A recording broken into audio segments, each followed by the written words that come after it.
a good run out and a good win as well. Yeah, it's a good run out for us, certainly.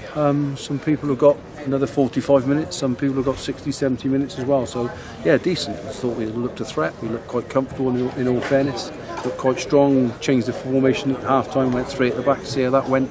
Their keepers made 2 fantastic saves as well, in 3 or 4. So, yeah, I think everyone's got quite fortuitous with our second goal. But, yeah, good value for the victory, although it's not about the victory, it's about getting people fit and getting people ready. As I say, we're another step closer to where we want to be. 2 games in, what's impressed you? It is early days, but what's impressed you so far? The application from the players, the work rate, the energy. Hot, pitch is bone hard, difficult to play on. That's not just here, most places I would imagine. The players have applied themselves properly from the training ground to the pitch. They've worked on their shape, and we haven't done too much of that on the training ground in all fairness, but lots of them have taken it on from last year. The experienced players have come on and taken it on board immediately, and there's an energy about us as well, and there's lots of very good players up for 11 places, so that's great for me. I think at the minute, if you're trying to pick your team for the first game of the season, it's tough.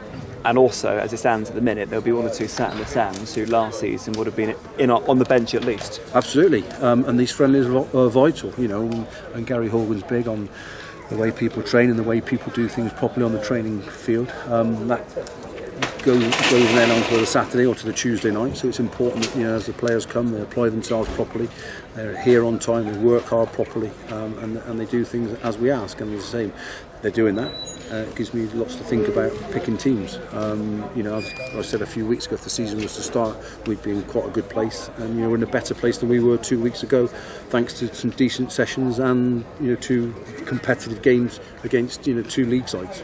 And on that note, and I appreciate A, what you say about it's not the results at this stage, and B, it was a younger Swindon Town team than maybe you would have wanted to have faced. We've beaten 2 Football League sides and kept clean sheets as well. Yeah, that's a positive that we have. Will really hasn't been tested in either game. I know Young has smashed one against the post today, which was a great strike, and we've got away with that one. We said at half time a little bit disappointed that no one's gone and shut that down, because we need to do that, so that's something to learn from. But yeah, we've looked a constant threat going forward. We've defended well.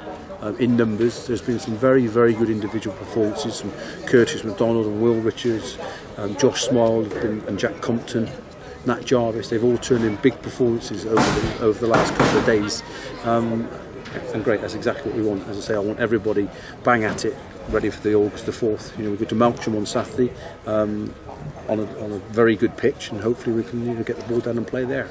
Still got the likes of Jan Klukowski and Greg Tyndall to come back as well, of course. If you had to sort of stop signing players now, would that concern you? Are you still looking for more? No, I mean, I always say if a player becomes available better than what we've got, or we think can make a difference to us, then we'd be interested. Newport have mentioned a couple of players, Swindon Town has mentioned a couple of players, and I don't think they're better than what we've got. So we stay with what we've got. We've got a competitive group. Dean Evans' first game tonight. He's been away on holiday. As you say, we've got Jan to come back, Greg Tyndall to come back. And those 2 alone will only strengthen any squad in the Conference South, so that's good for us. Saying that, they need to work their way into the team. They'll both be involved on Saturday, or certainly Tins will be involved on Saturday. Jan maybe still a week away or so, but yeah, we're not looking for anybody. But if somebody becomes available that we think can make a difference to us, then we would be interested in speaking to them. And tell us about Matt Robinson. You signed him up as a coach now. Yeah, Robbo's come. Robbo, I've got history. He's played for me at Supermarine in the famous Cup Run year. So I've known Robbo for a long time and bump into him occasionally. And he's looking to do his coaching badges, or some more of his coaching badges. And he's come down. He's got some good ideas. He's experienced, very experienced. He's another pair of eyes as well, an experienced pair of eyes. He's a good lad, and he's joined in and taken some sessions as well. So we've managed to add him to our coaching staff. And is the plan for him to be involved on a regular basis? It is. Unfortunately, he's a police officer, as you know, so he don't always get the shifts that he wants to join in for his football. But when he can be here, he will be here. When he can't, we understand that situation. But they said he's picked up some good things. He's fitness freak himself, so he wants to put on some running sessions. And obviously, he's played in the Premier League, so that should say it all really. Thank you, Mark. Welcome.